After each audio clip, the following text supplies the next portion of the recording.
Bismillahirrahmanirrahim. Assalamualaikum warahmatullahi wabarakatuh. Alhamdulillahi rabbil alamin. Wassalatu wassalamu ala rasulillahil karimil amin. Sayyidina Muhammadin wa ala alihi wa sahbihi wa dhurriyyatihi wa ummatihi ila yaumiddin. Wa ba'd. Saya ahbaballahi wa ahbaba rasulihi sallallahu alaihi wasallam. Usi nafsi wa iyyakum bitaqwallahi faqad fazal muttaqun. فلا تموتن إلا وأنتم مسلمون فقال تعالى يا أيها الذين آمنوا اتقوا الله حق تقاته ولا تموتن إلا وأنتم مسلمون. Saudara-saudariku, berjumpa kembali dalam kajian kita di subuh kali ini. Kita bermohon pada Allah Subhanahu wa taala, semoga Allah senantiasa menyayangi, melindungi, menyehatkan dan membimbing kita ke jalan-jalan terbaik yang diridhai oleh Allah Subhanahu wa taala. Demikian tanpa henti kita bermohon pada Allah Subhanahu wa taala, semoga saudara-saudari kita yang berkehidupan sampai dengan detik ini dan belum beriman kepada Allah, dilembutkan hatinya, dikuatkan jiwanya, dibantapkan lisannya untuk bersyahadat sebelum wafat dan kembali kepada Allah Subhanahu wa taala. Demikian kita bermohon kepada Allah juga, semoga para pelaku maksiat dan dimungkinkan kita berada di dalamnya diberikan kelembutan hati oleh Allah untuk bertobat dan meniti jalan kebaikan, hayatan thayyibah, sehingga bisa kembali kepada Allah dan menutup kehidupan dengan akhir yang baik, husnul khatimah. Dalam rangka itulah kita belajar mendekatkan diri kepada Allah, mengisi hari-hari hidup kita sehingga memiliki makna, nilai yang lebih, bukan hanya sekedar memenuhi tuntutan kehidupan duniawi saja, tapi lebih daripada itu, bagaimana menata kehidupan duniawi sehingga memiliki nilai dan bekal terbaik untuk pulang menghadap Allah Subhanahu wa taala ketika ajal kita tiba. Kita akan mencoba meneruskan kajian kita di pertemuan yang lalu. Kemarin kita masih menyempurnakan pembahasan di bab akidah terkait dengan al-asma'ul husna. Saya ingin memberikan peta dulu kepada teman-teman yang terhubung di kesempatan kali ini. Di keluarga besar Mira khususnya, baik yang terhubung lewat Zoom, saya mengingatkan selalu bahwa bila sudah masuk dan terdaftar, itu ada 6.500 kurang lebih, segera aktifkan akunnya, sehingga kita bisa memberikan bimbingan yang maksimal. Bukan hanya sekedar memberikan tampilan-tampilan bahan ajar, kemudian juga bisa mereview video-video, tapi lebih daripada itu, saya bisa juga spesifik untuk bisa mendoakan, memberikan pencerahan yang mungkin bisa ditampilkan dalam dialog dan turunan lainnya. Juga yang terhubung lewat YouTube, semoga Allah rahmati seluruhnya. Saya tadi melihat ada beberapa juga selain di wilayah Indonesia, semoga kita semua diberikan kemuliaan-kemuliaan. Tadi saya perhatikan juga ada yang dari luar Indonesia, dari Jepang, ya, Ohayo gozaimasu, ya, selamat pagi waktu di Jepang sana, ya. Watashi wa no channel e yosoko. Selamat bergabung di channel kita di sini. Mudah-mudahan ada manfaat yang baik yang bisa didapatkan. Kita masih di pembahasan tentang bab akidah, teman-teman sekalian.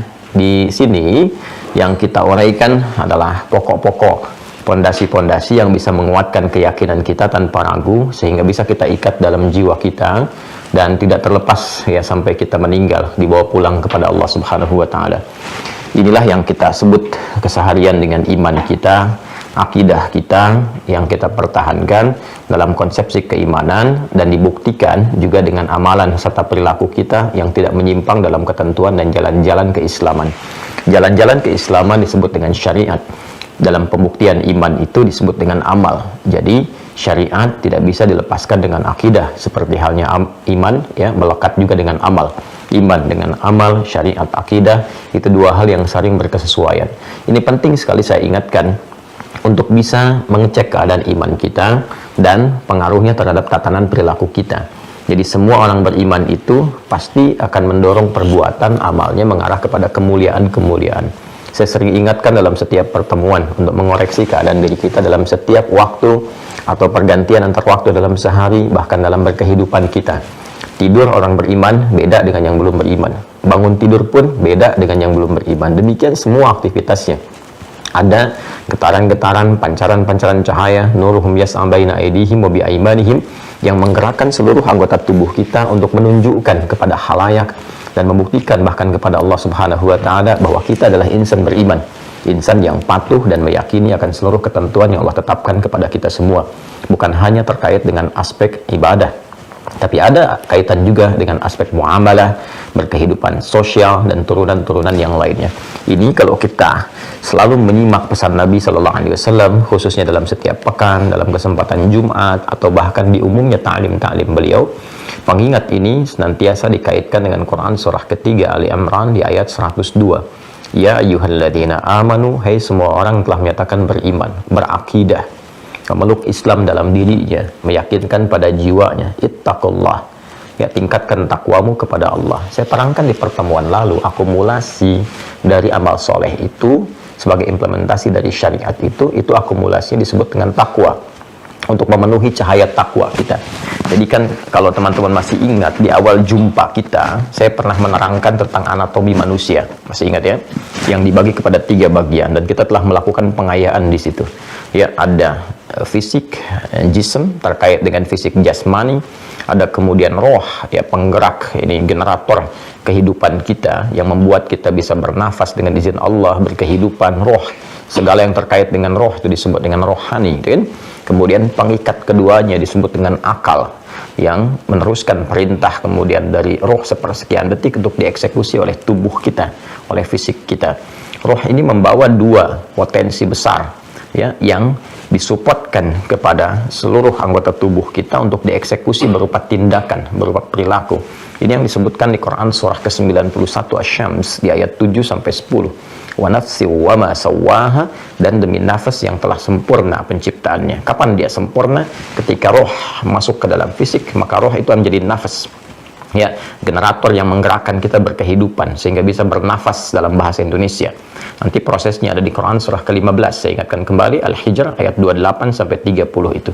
Wa idz qala rabbuka lil malaikati inni khaliqum bashara min salsalin min hama'in masnun fa idza sawaituhu wa nafakhtu fihi min ruhi fa idza sawaituhu sawwa yusawwi. Ya, kata Allah, jika aku telah sempurnakan, ya, di dalam proses penciptaan itu dengan meniupkan roh. Jadi begitu roh masuk ke dalam tubuh kita, berjalan proses kesempurnaan, ya, berlaku dialog, komitmen kita menuhankan Allah dan pemberian kewajiban Allah berupa hak kita yang ada di Quran surah 7 itu ayat 172 yang telah kita bahas secara detail.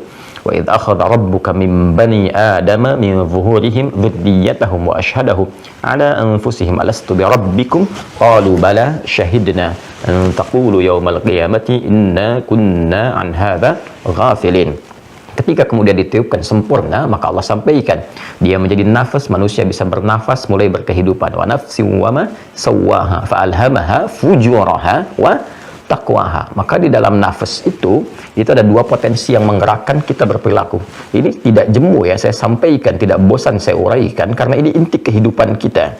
Jadi semua ekspresi kehidupan kita, iman kita, ditentukan bagaimana kita mengelola jiwa takwa ini, karena ini adalah bagian terukur yang menggerakkan semua ekspresi hidup kita. Jadi kalau kita nggak bisa kelola ini dengan baik, maka pengaruhnya kepada perilaku kita, pikiran kita, ini akan jadi bermasalah dan jadi sebuah santapan besar bagi iblis dan pasukannya berupa setan untuk mengarahkan pada perilaku-perilaku yang kontraproduktif, yang negatif. Ini kuncinya di sini, ya, di takwa dan fujur. Jadi kita sudah punya cahaya takwa dalam jiwa kita. Nuruhum yas'a baina aydihim wa bi aymanihim. Di cahaya, di potensi takwa inilah, yaitu diletakkan keimanan kita kepada Allah. Iman itu ada di situ. Ya, jadi keyakinan yang kuat, fitrah kita, komitmen kita kepada Allah itu melekatnya lewat jiwa takwa, bersamaan dengan roh ditiupkan, membawa jiwa takwa melekat di situ cahaya iman, cahaya fitrah kita yang kita telah berkomitmen itu di dalam kandungan ibunda, ya. Makanya diingatkan, dikuatkan kembali, disebut di Quran surah ke-30 Ar-Rum ayat 30, itu yang disebut fitrah. Fitratallahi allati fataran nasa 'alaiha fa'aqim wajhaka lid-dini hanifa. Maka hadapkan dirimu sepenuhnya kepada ketentuan ad-din. Apa itu ad-din? Quran surah ketiga Ali Imran ayat 19. Innad-dina 'indallahil Islam. Dan dasar keislaman itu adalah bersyahadat. Fa'lam annahu la ilaha illallah, gitu kan. Jadi itu sudah membawa fitrah. Makanya disebut fitratallahi allati fataran nasa 'alaiha la tabdila li khalqillah. Ya, tidak ada perubahan-perubahan bagi Allah mencipta, membawa fitrah itu. Yang dimaksudkan Nabi kullu mauludin yuladu 'alal fitrah. Setiap yang terlahir membawa fitrah. Fa abawahu yuhawwidanihi aw yumajjisanihi aw yunassirani. Maka lingkungan sekitar yang membentuk dia atau merubah dia bergeser dari fitrahnya, bahkan kemudian dia bisa keluar dari fitrah sehingga harus mendapatkan pencerahan kembali untuk meniti jalan menuju fitrahnya yang awal, yang bersih, yang mula, ya. Nah, ini saat masuk ke dalam jiwa kita itu, nanti takwa katalisnya disebut dengan fujur. Jadi fujur itu katalis gitu kan, untuk bisa mensupport yang takwa ini naik ke permukaan. Ya, hanya mungkin dikesankannya oleh sebagian orang yang tidak mempelajari dengan dalam itu sebagai sisi negatif. Jadi selalu dipahami begini, ada kekuatan positif dan negatif dalam diri kita. Sebetulnya yang negatif itu kan konsepsi dasarnya, kalau kita bahkan di fisika gitu kan, ataupun di kimia, ya, ada proton, elektron, kemudian di fisika juga gerakan arus listrik itu kan ada arus positif, arus negatif. Kan itu negatif itu ada untuk mensupport yang positif supaya energinya keluar, gitu kan? Ya, masih ingat ya, saya dulu SMP SMA tuh belajar fisika tuh, saya kira kita paham yang dasarnya demikian gitu ya. Ada bab gaya, nanti masuk ke listrik, besarannya ada ohm dan sebagainya. Itu kalau kita baterai kalau positif saja, nggak ada negatifnya, nggak ada keluar energi ya. Ya, jadi kan ada positif, ada energi yang negatif disatukan kemudian, maka mengeluarkan energi dari situ kemudian bisa bergerak, jadi generator dan seterusnya. Jadi fujur ini pada dasarnya itu adalah katalis gitu ya, supporter utama untuk takwa supaya muncul. Tapi dia berupa lawan. Ya, ini saya sedikit dalami dulu ya sebelum kita masuk. Ini gampang yang lain-lainnya kalau kita paham yang ini inti kehidupan kita. Ya, ini supporter utama takwa itu fujur. Dan dia berupa lawan. Ya, lawan sifat. Jadi kalau di takwa ini ada jujur, di sini ada dusta, gitu kan?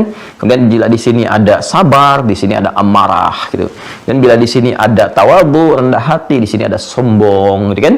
Nah, demikian seterusnya. Jadi ketika Allah menciptakan marah, bukan ingin membuat seseorang menjadi pemarah, bukan.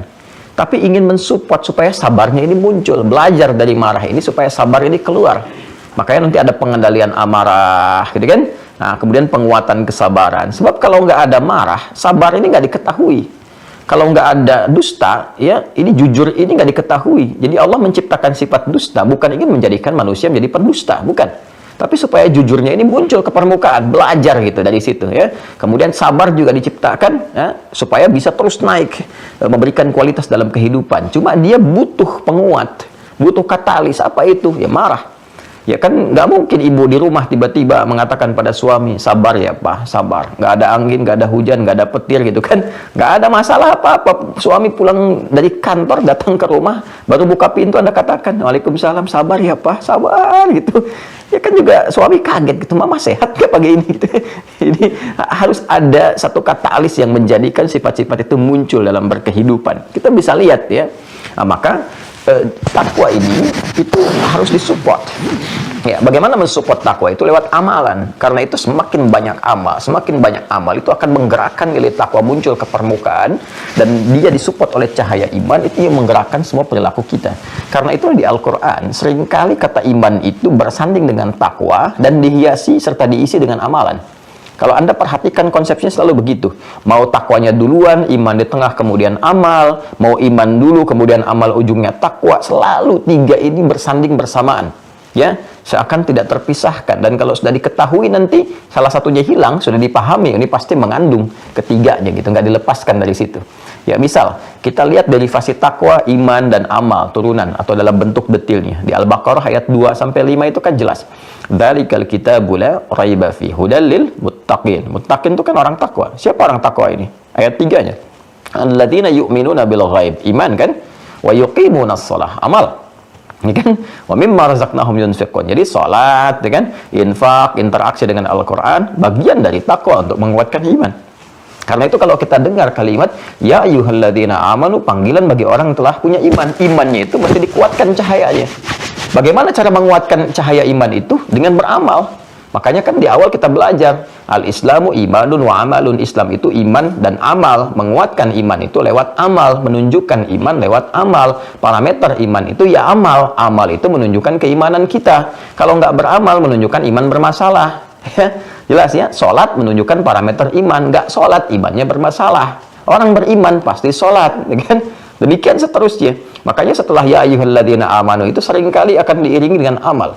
Ya ayyuhalladzina amanu, Al-Baqarah 183, hai orang-orang telah menyatakan ia beriman, kutiba alaikumussyam, diwajibkan bagi kalian menunaikan puasa. Puasa itu ya amal, ya kan? Untuk menguatkan iman. Nah, nanti puasa ini bagian dari takwa. Akumulasinya nanti akan membuat iman kita semakin kuat. Ya ayyuhalladzina amanu, ya kutiba alaikumussyam. Puasa kama kutiba alal ladzina min qablikum la'allakum tattaqun. Ya kan? Tadi sholat bagian dari takwa, puasa bagian dari takwa, haji juga sama juga bagian dari takwa. Al-Baqarah ayat 197 misalnya, ya, di mushaf standar paling kanan sebelah atas. Al-hajju ashhurum ma'lumat, faman farada fihinna al-hajja fala rafatha wala fusuqa wala jidala fil hajj. Wa ma taf'alu min khairi ya'lamhu Allah wa tazawwadu fa inna khairaz zadi taqwa. Tuh. Jadi kita berhaji itu karena keimanan kita. Haji kan rukun iman tertinggi kan dalam turunannya itu.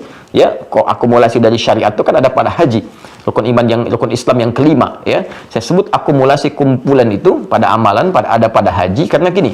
Ibadah itu ada berupa fisikal seperti sholat yang tidak banyak melibatkan harta atau tanpa harta sedikit pun, kecuali untuk pendukung kita menutup aurat dan turunannya, ya. Nah, yang tidak melibatkan harta secara langsung, fisik, sholat. Yang kedua, ibadah harta yang tidak melibatkan fisik secara khusus, ya, secara langsung, secara umum, ya. Nah, itu zakat, ibadah harta, infak, ibadah harta, gitu kan?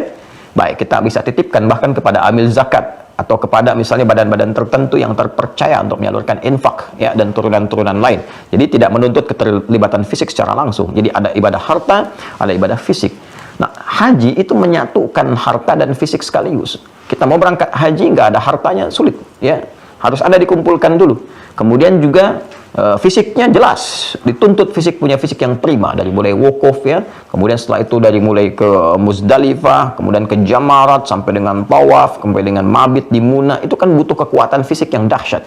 Karena itu haji menggabungkan pahala fisik dan pahala harta. Kalau benar langsung surga, ya kan? Al-hajjul mabruru laisa lahul jazaa illal jannah. Kalau kita belajar fisik itu masih dihitung 10 kali dalam setiap kebaikan. Sholat kan sekali dikerjakan dapat 10 poin. Kalau jamaah kalikan 27. Kan konsepsinya begitu. Ya, sholat kan disebut hasanah di Quran surah ke-11 Hud ayat 114. Aqimis sholata tarafain nahar wa zulafan minal lail innal hasanat yudhibnas sayyiat. Sholat di situ disebut dengan hasanah. Sedangkan satu perbuatan hasanah poinnya 10 di Quran surah ke-6 Al-An'am di ayat 160. Man jaa bil hasanati falahu asyru amthaliha. Jadi kalau kita kerjakan sekali sholat tuh poinnya 10. Kalau berjamaah kali 27. Salatul jama'ati afdalu min salatil fardi bi 27 darajah. Dan menghitungnya jangan 1, 2, 3 seperti saya pernah sampaikan. 1 ke 2 itu bisa 500 tahun tinggi nilainya. 2 ke 3 bisa 500 tahun, belum feedbacknya kepada kita. Tanha 'anil fahsya'i wal munkar, tatma'innul qulub, memberikan ketenangan pada jiwa, mengantarkan pada kesuksesan, memberikan bimbingan pada kebaikan. Tapi poinnya kembali ke awal bahwa semua amal ibadah ini itu sesungguhnya ingin menguatkan takwa. Kuatkan takwa, kuatkan takwa. Dan penguatan takwa ini untuk memberikan kekuatan pada cahaya iman, supaya makin terang, memberikan bimbingan kepada tubuh kita. Karena itu Nabi mengatakan dalam setiap pembuka khutbah Jumat itu, dalam salah satu bagian dari tausiah, gitu kan, wasiat kencang yang diberikan kepada kita, yang kuat, yang mengikat. Atau dalam setiap pembukaan ta'lim pada umumnya, beliau mengutip Quran surah ketiga Al-Imran ayat 102 yang tadi saya bacakan di awal. Ya ayyuhalladzina amanu taqullaha haqqa tuqatih. Hai semua orang-orang beriman, tingkatkan takwamu kepada Allah, tingkatkan amalmu. Ya, ayo coba evaluasi oleh kita, bikin kurikulum, ya. Saya dulu waktu kecil itu suka punya buku tuh. Ya, bahkan diajarkan langsung dari sekolah tuh. Ya, jadi kita punya buku catatan tuh. Ya, catatan kita tuh tuliskan. Jadi semua jenis sholat, saya pernah awal-awal pulang dari Tripoli itu bikin, bukan bikin, ya, ada pengajian-pengajian kecil gitu, kelas-kelas terbatas itu. Saya minta murid-murid saya tuh, yuk bikin buku. Bahkan saya coba contohkan begini bikinnya. Ya, semua jenis sholat kita keluarkan. Sholat fardu jelas kita paham. Ya, waktunya kita tahu. Kalau nggak tahu waktu sholat fardu itu jadi masalah, gitu kan. Itu kan tanda iman pertama itu. Inna sholata kanat 'alal mu'minina kitaban mawquta. Ya, sholat itu yang fardu itu orang beriman ya pasti tahu waktunya. Jadi kalau nggak tahu waktunya ada persoalan dalam imannya itu, ya. Kemudian selain yang fardu kita turunkan yang sunnah, yang mutlak apa, yang rawatib apa, yang malam apa, yang pagi apa, gitu kan, terus itu. Jadi selama hidup ini kita tahu menu sholat tuh ini. Oh, ini menunya, ya. Ini menu sholat, waktunya kapan, manfaatnya apa, gitu. Ya, lalu di kolom berikutnya kita tuliskan dikerjakan hari ini atau tidak. Atasnya saya berikan hari itu, tanggal 1 sampai dengan tanggal 30 atau 31 kalau Masehi gitu kan, untuk ngitungnya. Jadi saya turunkan dalam sehari ini saya kerjakan nggak gitu. Jadi kita bisa evaluasi. Anda dari mana tahu bisa meningkatkan takwa? Ya, dalam bidang sholat misalnya. Dari mana bisa kita tahu takwa kita meningkat dalam hal sholat? Kan nanti diturunkan. Ya, takwa itu kan tadi saya katakan amal soleh, kan? Disebutkan oleh Quran dari mulai amalan fisik, sholat, kan? Amalan harta, zakat, turunannya infak. Nanti gabungan latihan awalnya ada puasa. Setelah itu kemudian nanti ada haji, ada umrah. Nah, kita bagaimana bisa tahu kalau sholat kita itu meningkat untuk supporting takwa kita itu? Dari mana taunya? Kan ada dua hal, kuantitas dan kualitas, ya kan? Untuk kuantitas bertambah jumlah sesuai dengan aturan koridor, bukan nambah sendiri, bukan menjadikan subuh dari 2 jadi 3, gitu kan? Nah, tidak demikian. Nah, kan gak ada larangannya, Ustadz. Ibadah itu yang dicari bukan larangan, tapi perintahnya. Ya, kalau yang dicari larangan gak akan ketemu di Quran. Sholat maghrib dilarang 4 rakaat, gak akan ketemu. Di hadis juga gak ada larangannya, cuma diperintahkan. Perintahnya apa itu yang kerjakan? Karena asal ibadah itu terlarang kecuali ada perintah. Al-aslu fil ibadati haramun hatta yadulla dalilu ala amriha. Asal ibadah itu dilarang sampai tiba kemudian perintah untuk melakukannya. Sebaliknya, kalau urusan dunia yang dicari apa? Larangannya. Ya, jadi untuk memudahkan kita, Masya Allah. Ya, yang dilarang kan terbatas, yang lainnya boleh semua. Dilarang pun untuk menjaga kehormatan kita. Nah, jadi balik ke kita sekarang. Bikin ya kurikulum itu. Nanti insya Allah coba. Kan sudah dikasih itu note. Kalau Anda dapat paket itu kan ada bukunya itu. Ya, salah satunya kan Anda bisa buat tuh. Ya, memo-memo harian kita. Coba di checklist oleh kita tuh. Fardu oke, ya. Kemudian apa namanya? Terkait dengan sholat apa saja. Ya. Ya, sholat 1 misalnya kan, yang rawati mengikat kita ada berapa tuh? Ada berapa rakaat tuh? Dari 12 tuh berapa yang kita kerjakan? Apakah ditoleransi 10?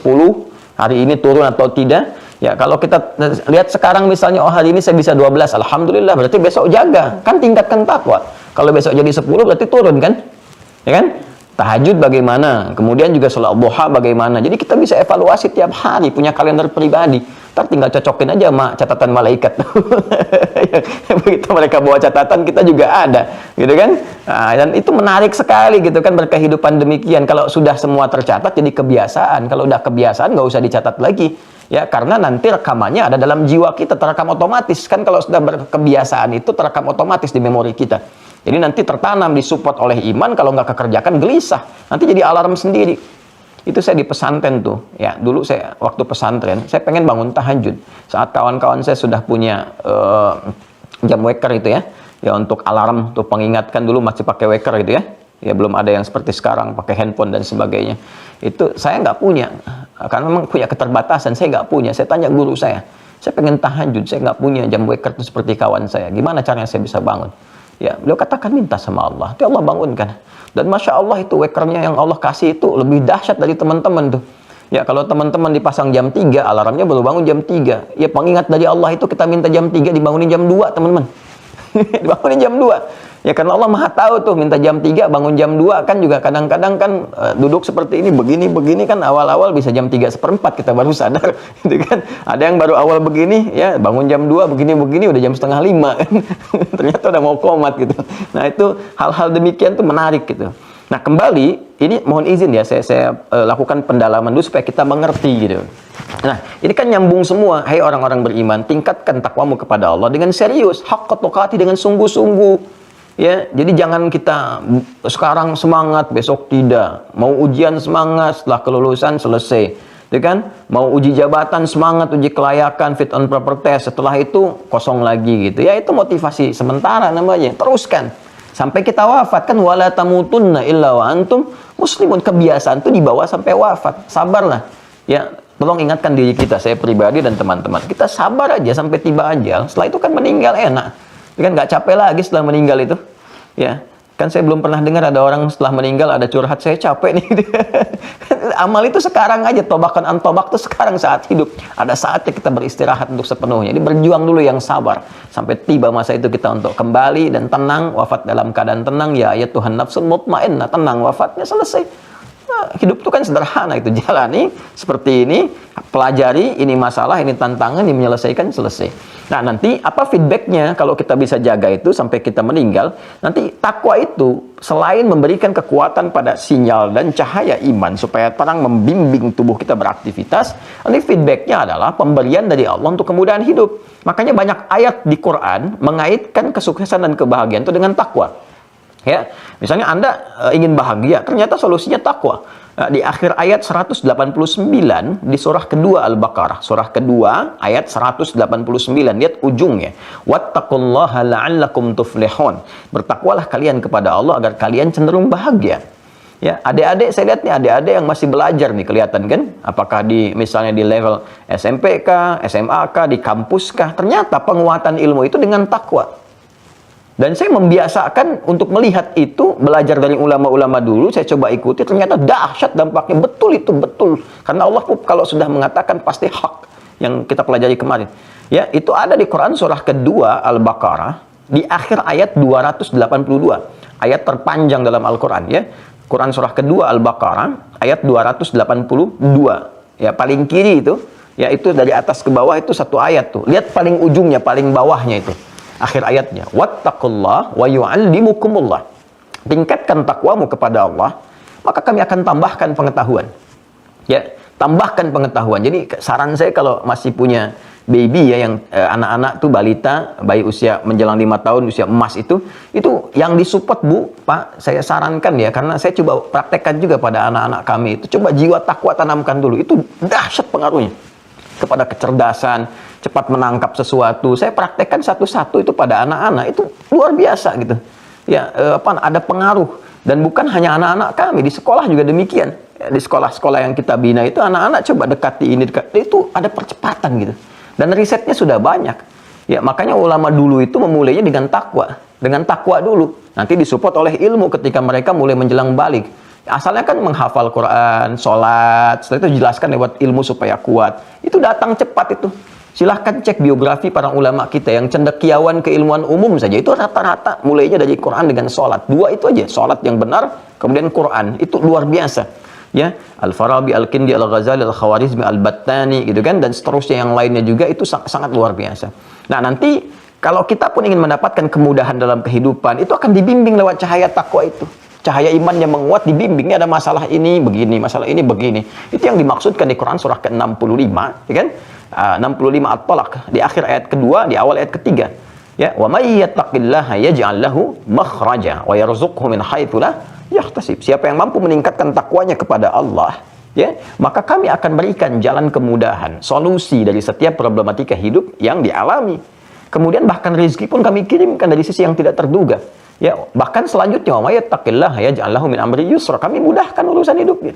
Jadi mungkin kalau ada kesulitan, dan selalu sulit, mungkin bukan kurang harta, kurang tinggi kedudukan, kurang takwa. Ya, toh itu sudah terbukti kok, sudah dialami. Ini kurang apa lagi? Ya, saya yang agak kadang-kadang ironi, ayatnya hafal itu, tapi nggak kita ikuti jalannya gitu. Bukan kita, ya. Tapi ada yang tidak mengikuti jalannya. Ini yang jadi persoalan gitu. Hafal ayatnya, tapi jalannya nggak diikuti. Kenapa nggak kita coba buka pintunya, kita ikuti? Nah, disinilah kita ingin belajar menguatkan itu. Jadi kan skemanya iman, takwa, amalan, kemudian buahnya gitu kan, yang kita dapatkan. Nah, sekarang kita berada di pondasi imannya. Nah, kadang-kadang kita amalnya bagus, tapi nggak diisi dengan kekuatan iman, sehingga feedbacknya kita dapatkan. Bahkan kenikmatan untuk beramal itu pun belum dapat, baru semangat saja. Ya kan? Nah, sholatnya masih terjaga nih, masih ke masjid, masih ingat, masih apa. Tapi karena kualitas iman belum bagus, belum bisa merasakan kehusyuan dalam sholat. Kenikmatan dalam sholat gitu kan. Itu kalau udah nikmat tuh sholat itu Pak, Bu, itu nggak keganggu dengan apapun tuh. Enak banget, luar biasa tuh. Jadi nikmatnya tuh kayak nggak ada yang lain selain sholat gitu. Ya makanya Nabi kan kalau tahajud itu kan waktu itu quality time-nya itu yang paling luar biasa saat tahajud kan. Sampai sujudnya itu lamanya luar biasa karena mendapatkan kenikmatan tuh yang paling tinggi. Ya itu bertemu waktu ini lagi, kapan lagi nih bisa berinteraksi langsung menyembah Allah gitu kan. Ya sementara pagi kan tugas-tugas dakwah pada umumnya. Utsman bin Affan itu, Abdurrahman bin Auf, itu kekuatan tertingginya bukan saat mendapatkan harta benda, tapi ketika punya waktu berkualitas untuk tahajud malamnya. Kata Imam An-Nawawi itu sampai khatam Al-Quran. Nah itu sudah dapat belum kita tuh? Kan harus berlatih. Nanti feedbacknya akan kita rasakan, ada ketenangan. Wah, orang tuh kalau sudah tenang tuh enak betul. Ya, rezeki macam-macam dan sebagainya. Kita pelan-pelan berlatih itu. Ini kita sempurnakan. Ya, dari iman itu ada rukun 6. Kita baru masuk di yang pertama untuk memantapkan keimanan pada Allah, ma'rifatullah. Sehingga ketika ma'rifatullah sudah kita mengerti, oh ini maksudnya ini, cara meminta begini, memahaminya begini. Nah, dalam ma'rifatullah ini nanti cabangnya setelah kita pahami teologis untuk meyakinkan Allah sebagai Tuhan, ya itu sudah no debat lagi, nggak ada debat di dalamnya, kita bisa berargumentasi kuat dalam jiwa kita. Nah, step selanjutnya kita mengenal kuasa Allah Subhanahu wa taala di semesta, sehingga dalam aktivitas apapun, Anda lihat langit ingat Allah, ya. Pernah nggak begini di rumah tangga aja, lihat anak ingat Allah, pernah nggak? Ya, lihat suami ingat Allah, lihat istri ingat Allah. Pernah nggak? Kan itu titipan. Anak kan katakan, istri titipan Allah, suami titipan Allah. Itu kan nitip. Ya, saya tuh kalau dititipi barang nih, ini misalnya saya dititipi nih. Ya, saya dititipi kawan saya. Normalnya kan kalau saya lihat buku ini, saya ingat kawan saya kan? Karena nitip gitu. Ya, saya beli dimanapun, ini kalau dikasih, saya langsung ingat kan tokonya di mana. Anda pun kan demikian. Tuh, Anda pakai peci, ketika Anda pakai, Anda ingat kan peci dari mana asalnya? Itu sudah terangkai dalam memori kita. Nah, ini kan sama, kita dititipi anak, istri, atau istri dititipi suami. Dan ingat gak ketika menatap tuh, di istri ketika menatap suami, yang diingat tuh uang belanja atau ingat Allah tuh? Ya, ini kan, suami ketika tatap istri tuh yang diingat apa tuh? Ya, ketika melihat anak-anak yang diingat apa? Ya, bisa nggak langsung mengingatkan kita kepada Allah? Sedangkan kita mengatakan inna fi khalqis samawati wal ardi wa ikhtilafil laili wan nahari la ayatin liulil albab. Ayatnya mana tuh? Tanda yang mendekatkan kita kepada Allah. Sanurihim ayatina fil afaq wa fi anfusihim hatta yatabayyana lahum annahu al-haq. Ya, kami tampakkan tanda-tanda kebesaran yang mendekatkan hamba kepada kami di semesta dan pada diri mereka, gitu kan? Sampai mereka yakin dengan kebenaran bahwa semua yang disampaikan di Quran adalah hak. Terjadi nggak tuh? Ya, kita lihat pakaian kita, ingat Allah bahwa ini akan dihisab.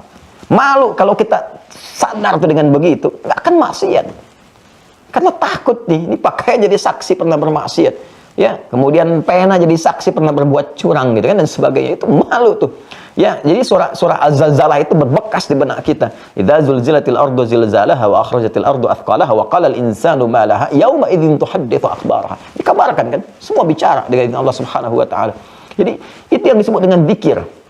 Semua aktivitas yang menjadikan kita teringat dengan Allah. Nah, itulah kalau kita kenal ma'rifatullah, kan, maka esensinya akan begitu. Kita bicara itu terukur gitu ya. Khawatir kalau Allah nggak ridha dengan apa yang kita katakan. Itu khasyah namanya. Khasyah. Level ulama tertinggi itu punya sifat khasyah. Bukan hanya ilmunya banyak.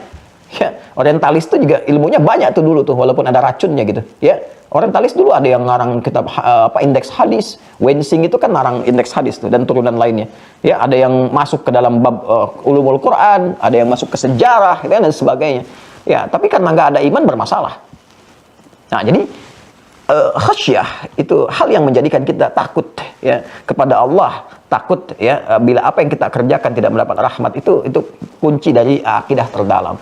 Nah, ini nanti jalan itu sudah kita bahas kemarin ya, berinteraksi dengan Allah Subhanahu wa taala dengan penyembahan melalui al-asmaul husna, dan telah kita petakan 99 kepada 8 bagian. 8 ini kita masukkan 4 hadis untuk penguatan. Nah, sekarang kita bacakan bagian yang kedua. Setelah kemarin kita mengenal nama-nama yang terkait dengan zat Allah Subhanahu wa taala, dan itu ada berapa? Masih ingat? Ada? 9 ya? Masih ingat? 9 apa 7? 7 apa 5? Masih ingat ya? Nah, nanti di ujian ya kita sampaikan. Baik, kita bacakan ya. Ini kita baru muqaddimah nih. Sekarang baru masuk kepada inti bacaannya. Bismillahirrahmanirrahim. Wa fi kitabid dinil islami wa asma'illahil husna atau asma'ullahil husna al-warida fil qur'ani hiya. Sudah di-scan kan ya? Udah ada di web ya? Udah di-download? Boleh ditunjukkan kepada saya yang sudah sudah print out. Ini admin sudah di-download ya? Ya, sudah di-upload oleh kita. Ya.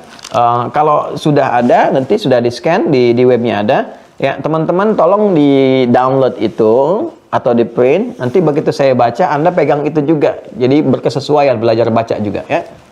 Halaman 30 yang sudah pegang ini. Wa fi kitabid dinil islami, dan dalam buku Dinul Islam saya telah terangkan kemarin ya, tersebut wa asmaullahil husna, dan nama-nama Allah yang mulia itu kan yang melimpahkan pahala dan mengandung segala aspek kebutuhan kita, al-waridah fil Qur'an, yang terdapat dalam Al-Qur'an Karim, dia adalah sebagai berikut pemetaannya, klasifikasinya. Satu, asma'un muta'alliqatun bidzatihi ta'ala. Yang pertama adalah nama-nama Allah yang terbaik yang terkait dengan zatnya ta'ala. Ya wahia sebagai berikut. Satu, al-wahid. Kedua, al-ahad. Ketiga, al-haq. Keempat, al-quddus. Kelima, as-samad. Keenam, al-ghani. Ketujuh, al-awwal. Kedelapan, al-akhir. Kesembilan, al-qayyum. Ini sudah kita bahas di pertemuan yang lalu, ya, dan dampaknya, feedbacknya terhadap pengabulan doa. Jadi kalau kita bacakan dengan nama-nama ini disertai dengan aspek hajat kebutuhan kita, benar cara memintanya, itu akan terjadi percepatan dalam pengabulan doa. Dan saya bacakan hadisnya kemarin, ya. Jadi prakteknya begini, misal ya, ini langsung saja ya, yang paling cepat. Kita punya hajat terkait apa nih? Terkait rizki misalnya, rizki, ya. Nama Allah yang terkait rizki kan Ar-Razzaq, ya, Ar-Razzaq. Baik. Dan konsepsinya kita memanggil, ya, konsepnya memanggil Allah sesuai dengan kebutuhan kita. Sebut nama Allah yang sesuai kebutuhan kita. Ini ada di Quran surah ke-17 Al-Isra, dalilnya. Quran surah 17 Al-Isra ayat 110. Yaitu kan ada 111 ayat, ya, 2 ayat terakhir, ayat 110. Perhatikan kalimatnya. Qulid'ullaha, ya, jika kalian punya persoalan dalam kehidupan, ya, panggil Allah, minta sama Allah, berdoa. Awid Ar-Rahman, ya, atau panggil Ar-Rahman, minta, ya. Ayyamma tad'u falahul asmaul husna, ya. Kapanpun kalian ingin memohon kepada Allah dalam setiap kondisi situasi apapun, maka Allah memiliki nama terbaik sesuai kebutuhan kita. Yang saat Anda menyebutnya, selain mendatangkan pahala, juga ada percepatan dalam pengabulan. Nah, nama-nama terbaik ini sudah disiapkan oleh Allah sesuai kebutuhan kita. Jadi kalau kita mau minta seperti saya pernah ajarkan di dalam 2-3 pertemuan ke belakang, pilih nama sesuai dengan butuhnya kita. Kalau butuh tambahan pengetahuan, Al-Alim. Butuh tambahan rezeki, Ar-Razzaq. Kan saya terangkan satu-satu itu. Ya, misal kita ingin minta kepada Allah itu kelapangan dalam rezeki. Berarti nama yang sesuai Ar-Razzaq, kan? Maka sebut nama Allahnya dulu, ya. Ya Allah, gitu kan? Kemudian Ya Razzaq. Ya Allah, Ya Razzaq, gitu kan? Nah, kalau ingin lebih cepat lagi daripada itu, sertakan nama-nama Allah yang tertinggi, tingkatan tertingginya, yang kemarin kita terangkan dengan Ismullahil A'zam, ya, atau Asma'ullahil Uzma. Bismillah. Ini praktek, ya. Ya kan, pembahasannya ini di halaman 31-nya, ya kan? Di paling kiri itu, di tengah kan di kitabnya disampaikan ada Ismullahil A'zam. Ya. Ini kan? Atau Asma'ullahil Uzma. Kan? Seperti ini. Kalau ismun itu bentuk tunggal, mufrad, singular, asma bentuk jama', plural, ya. Nah, ini nama Allah, ya, bisa satu disebutkan, yang tertinggi, tingkatan tertinggi, kan? Atau Asma'ullahil Uzma, atau nama-nama, kan ada beberapa nama yang bisa kita sertakan juga, bukan satu nama tapi 2, 3, 4 dan seterusnya. Sepanjang dalam satu frame ini, nama-nama yang tertinggi, tingkatan tertingginya. Tingkat tertinggi teragung, ya, teragung. Ini yang saya maksudkan dalam tema tingkatan Asmaul Husna, gitu kan? Tertinggi, teragung. Ya, teragung, yang paling dahsyat, ya. Kalau di Sunda ada agung, ada agung. Ternyata dibedakan. Saya pernah ke Ciamis, Alah Panjalu, dapat undangan ceramah dulu sekitar 3 tahun ke belakang, ya. Nyampe ke sana saya disampaikan di telepon, Ustadz akan ceramah nanti di Masjid Agung. Saya dengarnya Agung, kan. Begitu nyampe ke sana, ini Pak tempatnya. Bukan Ustadz, kalau ini Masjid Agung katanya. Oh, kalau saya di mana ceramah? Di Masjid Agung. Jadi ada Agung, ada Agung. Yang besar dengan yang lebih besar lagi itu satu titik, ya. Nah, ini tertinggi yang teragung. Nah, urutan pertama, nama-nama Allah yang tingkatan tertinggi itu yang terkait dengan zatnya, dengan zat Allah. Ya, dengan zat. Asma'un muta'alliqatun bidzatihi ta'ala. Jadi ini langsung terkait dengan zat Allah, ini tingkat tertingginya. Nah, nama-nama terkait dengan zat itu kan ada 9, seperti kita pernah sampaikan, ya kan? Nah, di antaranya kan ada Al-Wahidul Ahad dengan As-Samad dan sebagainya. Kita ingin ambil misalnya, kita ingin katakan misalnya Al-Ahad, ya kan? As-Samad. Nah, kita praktekkan, ya, kita praktekkan. Misal kita ingin minta terkait dengan rizki. Ini prakteknya. Ya.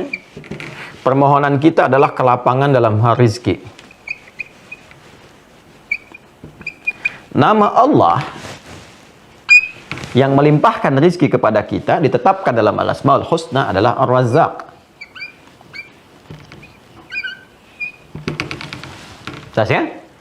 Ini pun ada detil lagi.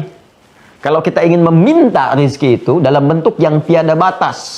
Nah, biasanya kasusnya begini. Kasusnya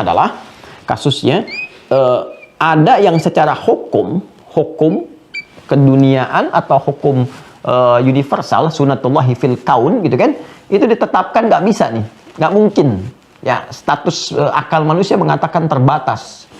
Misal seorang yang dihukumi mohon maaf ini sudah perempuan yang misalnya monofos dan mandul ya, dalam kasus keturunan kan rezeki ya, ini secara medis nggak mungkin.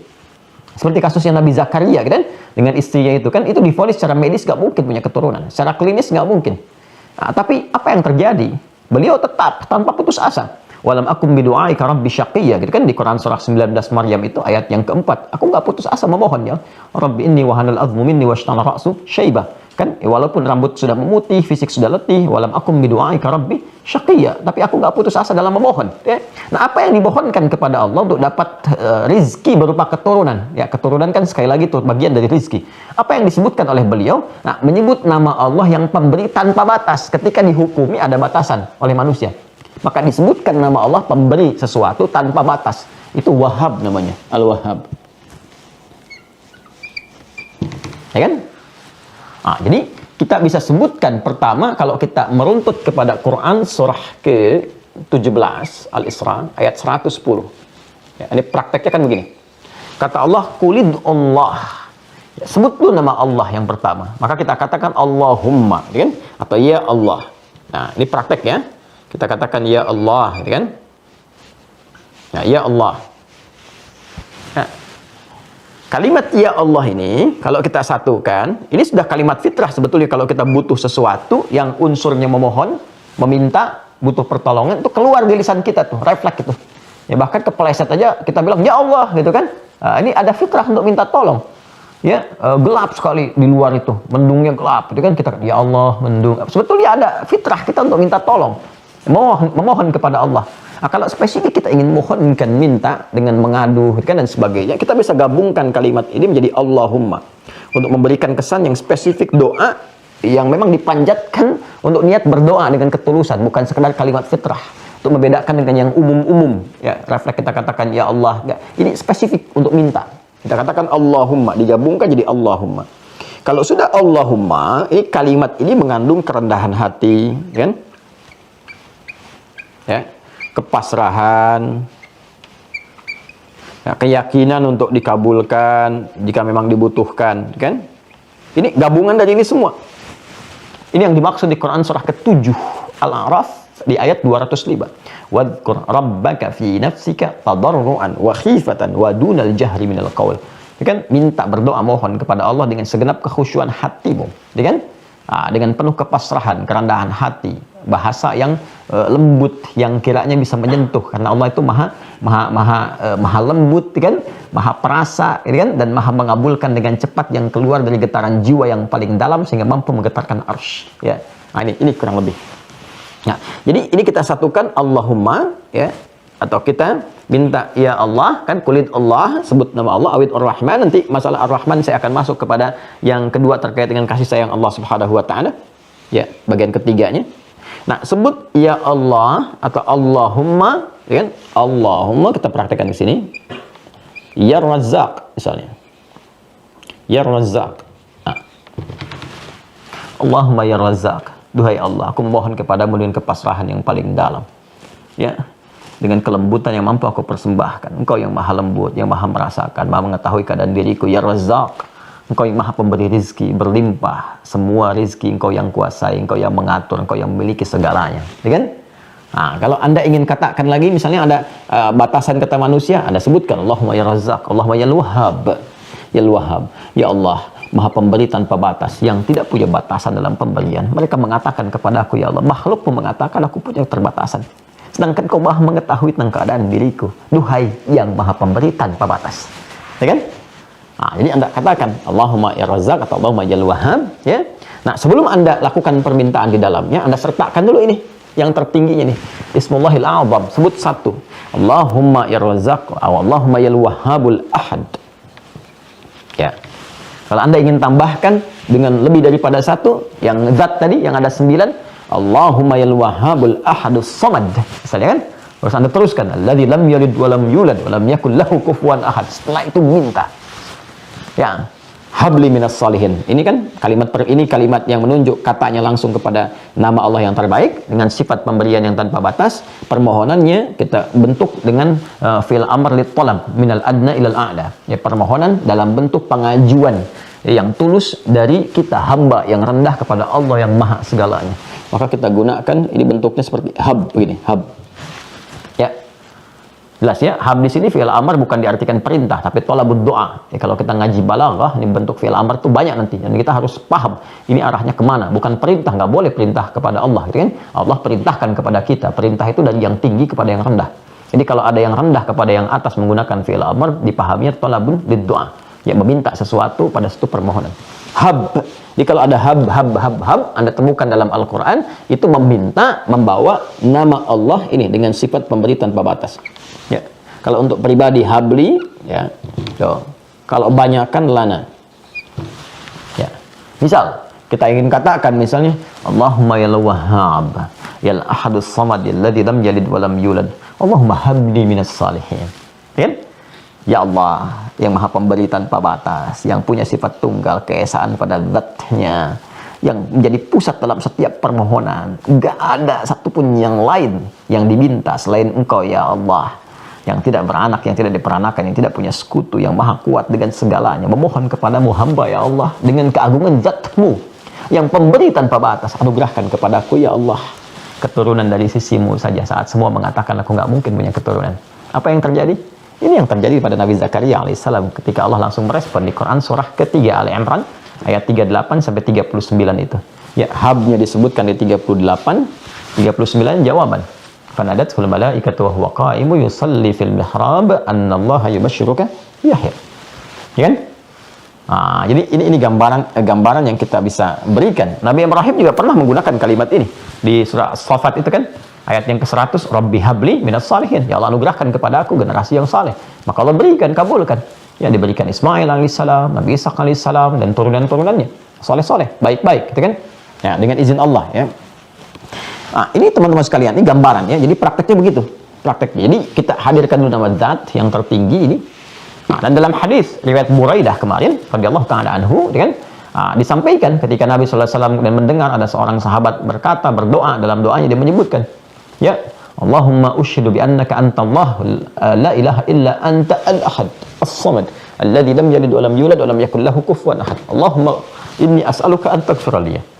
Dia enggak minta dunia, dia cerdas banget tuh. Dia minta ampunan. Dia minta maghfirah. Cerdas sekali, cerdas. Ini berpikir luar biasa. Dan ini prinsip ekonomi spiritual diterapkan. Ekonomi spiritual. Prinsip ekonomi itu kan modal sekecil-kecilnya buat keuntungan paling banyak. Gitu kan. Dia menerapkan ekonomi spiritual. Jadi mengambil kalimat yang singkat dan padat, tapi keuntungan yang melimpah. Gitu. Dia sebutkan ini. Ya, al-ahadus samad alladzi lam yalid wa lam yulad wa lam yakul lahu kufuwan ahad. Minta ampunan. Allahumma inni as'aluka an taghfira li. Saya nggak minta apa-apa, ya Allah, minta ampunan aja. Cuman kan rumus Qur'annya mengatakan kalau minta ampunan diampuni, cinta datang. Ya, kalau cinta udah diberikan sama Allah, semua nggak ada tepian itu, semua dikasih. Yuhibbukumullah wa yaghfir lakum dzunubakum. Kalau Allah sudah cintai seorang hamba, diampuni dulu dosanya. Kalau dosa diampuni, udah dapat cinta Allah. Kalau cinta diberikan oleh Allah, semua nggak ada batasan. Kan sifat cinta begitu. Kalau semakin cinta kan semua diberi tanpa meminta. Anda mencintai pasangan, Anda berikan walaupun dia nggak minta, kan? Ya, Anda mencintai anak-anak, kok Masya Allah kan, yang terbaik yang diberikan pakaian yang bagus, anak nggak minta Anda berikan. Emang ketika lahir bayi itu ya dan dia tumbuh dan berkembang, pernah nggak mengatakan pada Anda, mama pengen baju yang ini, mama pengen itu? Kan enggak, dia bicara aja enggak, tapi kan Anda penuhi itu dengan dasar cinta, ya kan? Sifat Allah lebih daripada itu. Ibu itu punya rahim, mengandung dalam rahim, dititipkan oleh Allah, punya kasih luar biasa. Allah itu sifatnya rahim. Lebih. Ya nggak bisa dibandingkan dengan makhluk. Laisa kamitslihi syai'. Di Asy-Syura ayat 11 itu kan laisa kamitslihi syai'. Wa huwas samiul basir. Allah Maha mendengar, Maha menatap dengan tajam, Maha mengetahui kebutuhan kita, mendengar apa yang kita sampaikan, maka dia minta ampunan, semua dikasih. Makanya orang yang rajin istighfar itu kalau benar keluar dari imannya, istighfarnya itu terpenuhi itu hajat hidupnya. Dan ringan. Ya, rajin-rajin lah ini. Ya. Rajin-rajin kita mohon ampun, rajin-rajin kita minta kepada kerabat, orang soleh supaya dia berdoa juga, Allah ampuni dosanya. Ya, saya juga suka minta itu pada jamaah, hamba dapat keberkahannya itu. Ya, minta sama teman-teman, minta sama Allah ya, tolong doakan saya dalam sujud supaya Allah ampuni dosa dan sebagainya. Itu alhamdulillah berkah tuh. Berkah dapat ya. Nah, ini prakteknya seperti ini. Jadi itu yang saya maksudkan tingkatan Asmaul Husna. Jadi kalau kita minta ya, apa permintaannya cari dulu nama sesuai dengan itu. Jelas ya? Kemudian setelah itu, sertakan nama yang terbaiknya, sertakan di dalamnya tingkatan tertinggi yang dimulai dengan zat dulu, zat. Ya, kalau kita nggak hafal semuanya, sebut nama Allah. Nama Allah saja, kulit Allah, sebut Allah, ya Allah. Tapi sertakan dengan iman. Yang pelajaran kita kemarin itu, aspek teologinya kita hadirkan semua. Hadirkan, minimal kita sebut dengan zatnya aja. Kalau kita nggak tahu nama pemberinya, ya saya ingin diberikan oleh Allah ini kekuatan misalnya dalam menghadapi persoalan, saya nggak tahu namanya apa. Maka kata Allah, kulit Allah, sebut nama Allah. Ya, yang paling dahsyatnya. Ya, dan hadirkan ini nama zat ini Al-Ahad, kan kita hafal Al-Ikhlas itu kan itu makanya disebut sepertiganya Al-Qur'an kan? Karena dari akidah, ibadah, muamalah itu kan kunci akidah teologis itu ada di surat Al-Ikhlas. Makanya surat Al-Ikhlas disebut oleh Nabi sepertiga Al-Qur'an. Sehingga candaan di ahli Quran itu kalau ingin menghatamkan cepat Al-Qur'an baca Al-Ikhlas 3 kali gitu. Jadi langsung jadi sepertiga 3/3 gitu ya. Nah, jadi ini kalau nggak tahu kata Allah langsung sebut ya Allah, tapi dengan penuh keimanan, kekuatan. Ya, makanya Nabi kan nggak banyak disebutkan oleh lisan beliau ketika ditolong dengan pedang itu sudah dikhususkan begini, siapa yang bisa menolong Muhammad? Sekarang nggak ada kawan kamu nih. Ya, ini pedang ini sudah terhulus. Siapa yang menolongmu saat ini? Nabi kan nggak banyak-banyak. Ya, Nabi kan nggak katakan ya Allah, ya Rahman, ya Kudus, ya Allah, ya Rahman, ya Malik, ya Kudus. Nggak banyak-banyak. Satu aja, Allah. Jatuh tuh, dek. Gemetar, jatuh, bum, gitu kan. Balik, ambil. Nabi balikan pertanyaannya. Sekarang siapa yang bisa menolongmu saat ini? Ya, itu sesuatu yang luar biasa. Di kalimat Allah itu nggak sembarangan. Seperti saya sampaikan di awal jumpa kita itu, kalau kita sampaikan dengan pancaran iman yang kuat, itu menggetarkan. Makanya dibawa dalam sumpah. Ya. Sumpah, baik sumpah jabatan atau sumpah kesaksian. Ya, makanya kalau orang bersaksi, disumpah dengan Al-Quran, kemudian bersumpah dengan nama Allah, kan demi Allah, itu melekat ke jiwa yang paling dalam, ke fitrahnya yang paling dalam, boom, gitu. Sehingga menjaga diri dia. Ya, jadi kalau pejabat itu yang muslim ya disumpah dengan nama Allah, kan itu di Al-Quran di atas itu nggak main-main tuh. Itu pertaruhan loh. Ya, jadi saya juga sampaikan kepada para pejabat-pejabatnya yang muslim ya, yang muslim itu ketika Al-Quran ditaruh di atas kepala Anda dan Anda itu disumpah pada saat itu pertaruhan yang dahsyat itu. Itu jadi saksi, jangan main-main itu. Itu bukan cuma di dunia itu. Ya, begitu ada penyimpangan-penyimpangan itu pertanggungjawabannya tinggi karena Al-Quran diletakkan di atas kepala langsung, nama Allah disebutkan demi Allah. Itu kalau imannya betul-betul kuat menghunjam kepada jiwa, makanya dijaga itu hukum-hukum. Hukum berkeadilan, hukum kejujuran, dan semua dijaga betul. Karena kuat menghunjam. Ya, maka tinggal dilihat saja gitu kan, pada diri kita ya. Saya nggak mau tunjuk orang lain tuh, pada diri kita yang dititipi jabatan. Coba lihat, kalau sumpah itu betul disebutkan dengan lisan kita, kemudian menghunjam kepada iman, itu akan menjaga tuh.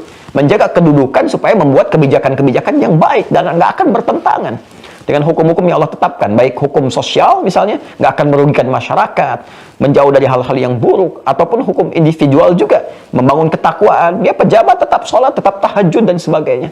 Itu indah gitu. Nah, sekarang coba koreksi diri kita masing-masing dulu. Ya, lihat dulu. Ya, apa passion yang Allah titipkan pada kita, itu tinggal kita hadirkan. Jadi kalau nggak tahu kita sebut ya Allah, kalau kita tahu, ini rumusnya. Ya, santri mira harus tahu ini. Ya, karena dalam setiap keadaan kita butuhkan ini, kita butuhkan, ya. Nanti kita pelajari al-ahad sudah, al-haq sudah. Ya, kalau al-haq itu kita kalau dihadapkan pada sesuatu yang membingungkan. Ya, makanya ada doa kan yang diajarkan Nabi, masih ingat? Allahumma arinal haqqa haqqan warzuqna ittiba'ah wa arinal batila batilan warzuqna ijtinabah. Ya, sekarang ini banyak membingungkan nih. Ini begini informasi begini, begitu, ada ustadz begini, ustadz begitu. Kadang-kadang diuji juga kita, gelarnya tinggi, ya. Ada misalnya ustadz, kiai, atau buya, atau macam-macam. Tapi kita bingung, ini hak nggak kalimat yang disampaikan nih? Yang kita kenal dulu itu syahadat itu bahasa iman, ya, kalimat iman, kalimat penguat jiwa. Sekarang jadi kalimat persatuan, gitu kan? Ini benar nggak nih? Sementara gelarnya misalnya gelar-gelar keislaman, gimana kita nih bisa memahaminya?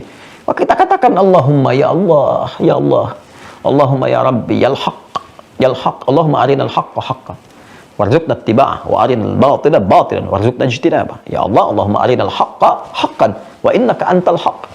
La ilaha illa antal haqq. Allahumma arinal haqqa haqqan. Ya Allah, tunjukkan pada kami yang hak itu hak dan berikan kemantapan kepada jiwa kami untuk mengikutinya. Itu kemantapan pada jiwa, itu iman kita. Jadi kalau sedang bingung melihat ini kemana sebetulnya gitu kan, itu minta kepada Allah bimbingan untuk mendapatkan informasi yang terbaik yang menguatkan pada jiwa kita. Kemudian Al-Quddus, ya, mentakdiskan, menyucikan. Jadi kalau kita mendengar ada statement-statement, ya, yang disematkan kepada Allah yang bertentangan dengan keagungan sifat dan zatnya, ya, misal semua agama sama, menuju pada Tuhan yang sama, cuma caranya beda-beda, gitu kan. Allah dapat dipanggil dengan nama apa saja, tapi disebutkannya dengan nama-nama yang dipertuhankan di tempat-tempat lain yang tidak layak, yang tidak sesuai dengan nama yang telah Allah tetapkan. Allah sudah sampaikan, ini saya punya al-asmaul husna, ya. Kenapa engkau panggil saya dengan asmaus sayyiat yang lainnya? Ya, yang bagi Allah itu kan asmaul husna, bukan asma yang lain, gitu kan? Jadi kadang-kadang ada statement-statement mengatakan Allah punya banyak nama, bisa dipanggil dengan apa saja, tapi dia panggil dengan Tuhan-Tuhan yang dipertuhankan dalam kesyirikan, di keyakinan lain. Itu bukan nama Allah yang ditampilkan. Maka kita katakan, ya Allah ya Al-Quddus, ya Allah ya Al-Quddus, engkau suci dari semua itu, subhanallah amma yusyrikun, ya, maha suci Allah dari apa yang mereka sertakan, mereka syirikkan, ya. Kita bisa mohonkan kepada Allah, sehingga dengan itu kita nggak terpana. Karena ada orang-orang yang ditampilkan dengan logika, dengan premis dan silogisme, ya, runtutan pemikiran yang, cara berpikir yang salah, tapi merasa benar. Ya, awam itu kadang-kadang terbawa ke situ tuh, terbawa suasana seakan-akan seperti benar, padahal salah gitu. Sekarang banyak itu orang mempermainkan dengan logika, dia belajar dulu, lalu menitipkan racun di dalamnya, sehingga seakan-akan terkesan benar. Ya, coba kalau Anda nggak belajar, yang kita pelajari kemarin, jangan merasa benar sendiri. Setiap orang juga punya peluang kebenaran. Anda kan nggak pernah tahu mana Islam yang benar, Islamnya Anda atau Islamnya dia, kan? Atau jangan-jangan juga yang nggak berislam juga masih ada kebenaran juga. Itu kan seperti benar, padahal salah. Karena nggak dimulai dengan konsepsi yang benar, premis yang benar dasarnya. Ya, dia membuat semua dengan relatif. Sementara hukum itu ada yang absolut, yang mutlak, dan yang relatif. Sedangkan keimanan itu harus kebenaran mutlak. Ya, kalau dia nggak yakin benarnya, kenapa dia pilih itu? Kita tinggal balik nanya aja sama orang yang bicara begitu, Bapak agamanya apa? Islam. Pak, itu Islamnya Islam relatif atau Islam mutlak? Ketika Bapak menetapkan jadi Muslim, artinya kan Anda meyakini mutlak benarnya Islam. Kalau masih relatif, Anda nggak akan ambil itu sebagai keyakinan. Itu kan cara berpikir yang salah. Ya, sama dengan begini misalnya. Ya, ini kan persepsi yang dibangun nih, yang kita harus betulkan, gitu kan? Kadang-kadang kita menyematkan perbuatan buruk itu, ya, dengan satu atribut itu keliru juga. Sekarang misalnya gini, definisi teroris itu apa? Ya, jadi jangan sampai ada satu atribut yang dilekatkan sehingga terkesan atribut ini jadi bagian dari unsur terorisme. Itu kan jadi keliru gitu. Jadi jangan sampai orang tersematkan begini, saya kalau mau nanam kurma jadi teroris nanti nih kesannya nih. Karena teroris ditangkap, dia bisnis kurma misalnya. Ya, atau kotak amal misalnya, ya, atau pakaiannya celananya naik di atas lutut sedikit, di atas lutut, di atas mata kaki misalnya kan, di atas mata kaki gitu, ya, atau misalnya apalagi tuh yang pakai cadar, yang perempuan dilekatkan demikian, itu dikesankan sehingga jadi atribut. Ini kan jadi pemikiran yang salah gitu. Sejak kapan tanda pada sesuatu melekat pada atributnya, itu sejak kapan? Ya, dan itu nggak konsisten. Ya, waktu di Sarinah itu kan terorisnya itu gaya sekali tuh, pakai topi, pakai celana jeans. Ya, dia nggak pakai celana manusia, celana jin tuh dia pakai juga tuh. Jadi dia pakai celana jeans, pakai topi, pakai sepatu skate kan. Itu coba sekarang bisa nggak kita nilai seperti itu? Nah, kayak koruptor-koruptor itu kan ditangkapnya kan berdasi semua tuh, berjas. Bisa nggak kita ambil kesimpulan semua yang berdasi itu koruptor? Semua yang berjas itu koruptor? Kan nggak bisa begitu. Nah, itu sama kalau kita belajar ilmu mantik, ya, kita bisa katakan silogisme yang salah tuh begini. Misalnya, monyet suka pisang, ya kan? Kemudian kita katakan lagi yang lain, jangan nama orang ya, yang lain saja misalnya. Monyet suka pisang, sudah, ya kan? Terus ada namanya si buku misalnya. Kalau nama saya sebut nama orang nanti saya dituntut ya. Nah, contoh ya, ini contoh nih, umpama ya. Monyet suka pisang. Terus ada orang namanya si buku, buku suka pisang. Apakah kita akan bikin persamaan buku sama dengan monyet? Kan tidak. Ya. Atau kalau mau lebih gamblang lagi, ini contoh ya, contoh, bukan berarti demikian, cuma contoh aja ya. Monyet suka pisang, Asep suka pisang. Maka Asep sama dengan monyet, kan tidak. Itu premis yang salah, silogisme yang keliru di ilmu mantik itu keliru gitu. Ya kan tidak demikian. Ya monyet, Asep ya Asep. Monyet itu adalah binatang, Asep itu adalah manusia. Kan nggak bisa disamakan. Nah, ini cara berpikir yang salah gitu ya. Makanya di titik ini penting kita belajar untuk mengukur. Nah, ini kalau kita mendapatkan statement-statement yang tidak jelas tentang perkara keimanan, kita bisa katakan Allahumma yal Quddus, ya subhanallah. Ya Allah, engkau terlepas dari semua itu. Engkau yang maha suci, engkau yang maha agung. Nanti Allah kasih bimbingan kepada hati kita, turunkan hikmah. Jadi nama Allah itu jangan disebutkan saat kita butuh saja, tidak. Ya, ada kejadian berlangsung, sebut nama Allah supaya Allah berikan bimbingan pada kita. Ya, itu Kudus itu mengandung makna subhanallah. Subhanallah itu dikeluarkan oleh lisan kita, di antara maknanya menepis segala sifat dan sikap yang tidak terkait dengan keagungan Allah. Makanya ketika ada orang berkata, misalnya Allah punya anak, kita katakan subhanallah. Di Al-Baqarah surah kedua ayat 116. Wa qalu ittakhadallahu waladan subhanah. Mereka berkata Allah punya anak, subhanallah. Allahumma yal Quddus. Ya, kami terlepas dari semua itu ya Allah. Itu perkataan mereka, berikan hidayah pada mereka. Itu maksudnya. Jelas ya? Nah, jadi ini kita pembahasan dalam konteks pembelajaran kita ya. Nah, jadi kita tidak melebar pembahasan dalam konteks pembelajaran kita. Jadi kita argumentasikan untuk memahami dengan jelas. Jadi al-asma'ul husna yang kita bahas ini bukan hanya terkait dengan kita mohon, kita minta, ya, tapi permintaan kita itu juga diikat dengan situasi yang berada di sekitaran kita. Ada pernyataan ini, kita mohon bimbingan kepada Allah, dikuatkan, dapat yang hak ya, dan turunan lainnya. Ya, malaikat juga suka mentakdiskan Allah. Itu malaikat itu menyebut. Ya kan saat Adam dicipta itu juga sifat kudus ini ditampilkan untuk membebaskan mereka dari sifat-sifat nafsu yang ada pada manusia. Kan malaikat nggak punya nafsu. Ya. Mereka diciptakan dengan jiwa takwa saja. Sementara manusia ada fujurnya. Ya. Nah, jadi malaikat cuma dengan takwa. Quran surah 66 At-Tahrim ayat ke-6. La ya'sunallaha ma amarahum wa yaf'aluna ma yu'marun. Malaikat itu nggak bermaksiat. Karena diciptakan dengan jiwa baik saja. Perintahnya kebaikan, nggak ada nafsu. Ya, kan Anda nggak pernah dengar kan malaikat Jibril korupsi ayat? Nggak pernah dengar kan? nggak ada, karena memang nggak ada potensi itu. Ya, di tahun sekian terjadi pernikahan antara malaikat Israel misalnya dengan hamba, nggak ada. Malaikat nggak menikah, malaikat nggak makan, nggak minum. Makanya ketika bertamu kepada Nabi Ibrahim dihidangkan makanan, itu nggak disentuh, ya kan? Karena memang nggak ada nafsu. Tugasnya bukan untuk makan, bukan untuk minum. Spesifik tugasnya, tupoksinya jelas. Ketaatan saja, ini yang dikerjakan. Nggak ada aspek lain. Ya, lawan dari malaikat itu ya yang nafsunya dengan jiwa sifatnya bukan perilaku. Kalau perilaku nanti ke setan. Makanya di Quran disebutkan malaikat 88 kali, setan 88 kali. Tapi pembentuk ya dasar penciptaannya itu dengan jiwa takwa malaikat. Lawannya hewan. Ya, bentukan asalnya itu nafsu saja. Maka hewan nggak punya jiwa takwa. Jangan menuntut ketakwaan kepada hewan. Jadi kalau hewan misalnya kucing kalau sudah datang hasrat ya di depan Anda juga dilakukan. Jangan Anda katakan dasar kucing ini kurang takwa. Memang kucing nggak bertakwa. Ya kucing itu pakai insting, pakai feeling. Binatang demikian. Nah kita dalam diri kita ada gabungan antara jiwa binatang itu yang fujur itu dengan malaikat takwa. Maka menjadi bashar namanya.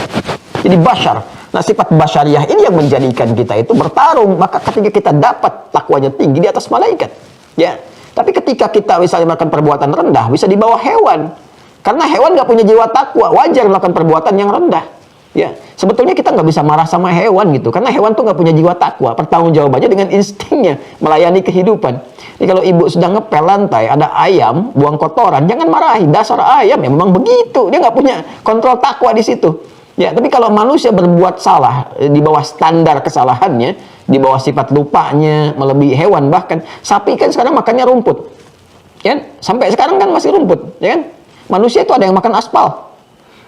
Itu Manusia itu ada yang makan aspal, makan jalan, makan tembok gitu kan. Itu kan aspal yang harusnya 5 lapis, tinggal 2 lapis, 3 lapis. Yang makan siapa? Karena sapi lewat situ nggak pernah makan aspal.